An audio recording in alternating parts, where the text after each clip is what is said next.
How safe are vaccines? The risk of adverse reaction is approximately 1 in a million, and that's not even severe reaction. That's mild to severe reaction. But about 5% of infants can't receive the vaccines because they've been tested and we know that they will mount a severe allergic reaction. So they just can't get some or all on the schedule. This means they rely on herd immunity, which is the effect that happens when you get enough people vaccinated and the disease can't even mount a foothold to attack the unvaccinated because it just can't infect enough people.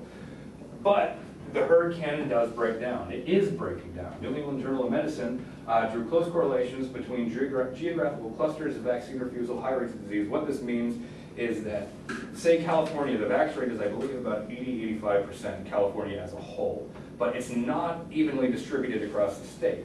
There are clusters where it's very low, and then there are large areas where it's normal, high, 90–95% and above. Surprisingly, in California at least, it's the upper middle, upper class areas that have lower rates of vaccination.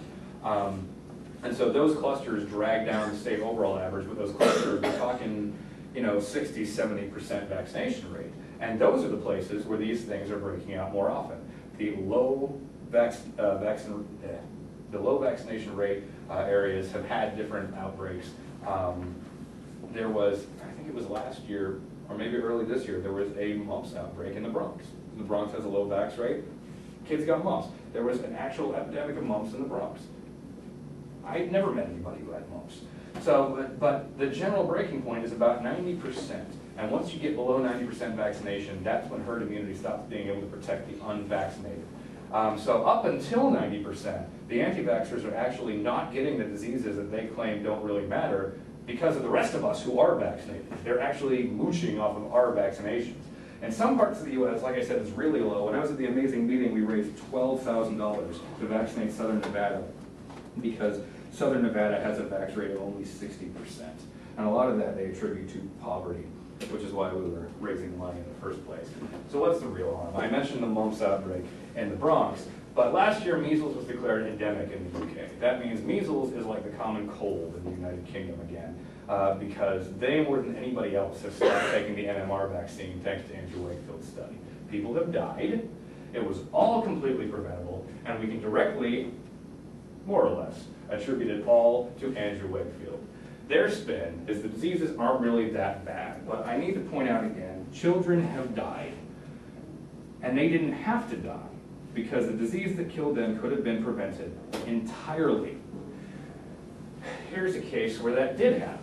And I don't usually like arguing from anecdotes or single experiences, but in this case, this is all you really need. They say that these diseases won't kill you, they're not that bad. Well, they can kill you, and they did kill Dana McCaffrey here. 4 weeks old when she died of whooping cough. She was Australian. She was too young to get her vaccinations, and her parents had just moved to a section of New South Wales that has a very low vaccination rate. But they didn't know that at the time. Plus, they were all vaccinated, and they thought that made her safe. Well, unfortunately, it doesn't, because the rate was low enough that herd immunity wasn't in effect, and she caught pertussis anyway. They put her on antibiotics, which unfortunately can only make you not contagious. Once you have pertussis, you have it until the diarrhea goes away. Turned into pneumonia, and then she died. This baby there died because enough people in Australia didn't want to get vaccinated that she was liable. And it's not that she couldn't get her vaccinations, it's not that her parents were anti-vaxxers, it's that she was just too young to get vaccinated, and she had to die for it. These are some graphs. I snagged these off of the excellent website JennyMcCarthyBodyCount.com, which got them from the Center for Disease Control. If we look over here at the timeline of measles incidence in the U.S. from 1958 onward, this is above 200,000 in that year. And it goes down, there's a bit of an up. There's some hills and valleys over here, but generally when we get on to 2006, there's almost nothing. It's a constant downward trend until you zoom in on the years between 05 and 08. 2007, right back up again. Mumps, up, down, generally downward trend. 2004, jump. Of course, that one went down again, thankfully. Now, rubella, that's chicken pox, if I remember correctly. That was a downward trend also, but also showing another upward trend around about 2006, 2007. Same with varicella chickenpox, it's my fault. Varicella was a downward trend until around about 2005, 2006, 2007. That one's taken a downward turn, thankfully.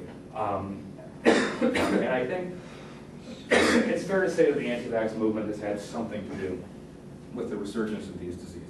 Was that the number of cases? That was the number of cases deaths? per year. Yeah, that's cases. Okay. I'm almost certain cases. No, I think that's deaths. Oh, actually, yeah, no, I think that is deaths.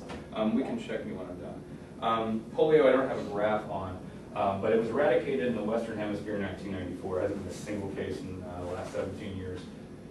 17, 16, 15 years. Yeah, my math's terrible. It was only endemic for a while in Afghanistan, Nigeria, Pakistan, and India, but in 2007 it spread to 7 neighboring countries. Give it a couple more years, it would have been eradicated in the Eastern Hemisphere too. We can't really blame this on the Western anti-vax movement, because they don't have much of a foothold in these developing nations, but there is an anti-vax movement there made up mostly of people who distrust Western medicine, or they distrust white people in general, or they have certain superstitions that keep them from getting vaccinated. So it's not Jenny McCarthy's fault that polio is coming back, but this is the kind of thing that happens when you have an anti-vax movement of any kind. These numbers, again, were pulled from jmccarthybodycount.com as of October 24th, 2009. This is just the United States. These come from the CDC. The number of vaccine-preventable illnesses in the last 2 years and change, 50,668. The number of vaccine-preventable deaths, 298. In the last 2 weeks alone, leading up to October 24th, there were 22 deaths owing to flu, and it didn't draw a distinction between H1N1 and seasonal flu. So it could be that people just didn't have the time or money to get vaccinated yet, but flu does kill people. It's still important to get that shot. So here we have a quote from Jenny McCarthy. I do believe, sadly, it's going to take some diseases coming back to realize that we need to change and develop vaccines that are safe. If the vaccine companies are not listening, it is their fucking fault that the diseases are coming back. They're making a product that's shit. If you give us a safe vaccine, we'll use it. It shouldn't be polio versus autism. And the problem here is evident. It's not polio versus autism, it's Jenny McCarthy versus vaccines. Vaccines don't cause autism. And I posited, and then I was kind of gladdened to read that Paul Offit, who wrote, again, Autism False Prophets, had thought the same thing. So somebody else is thinking the things I am. The smart guy's thinking what I'm thinking. That what it's going to take, really, is a body count to get people to realize what they are missing by not being vaccinated. And apparently, the body count isn't high enough yet.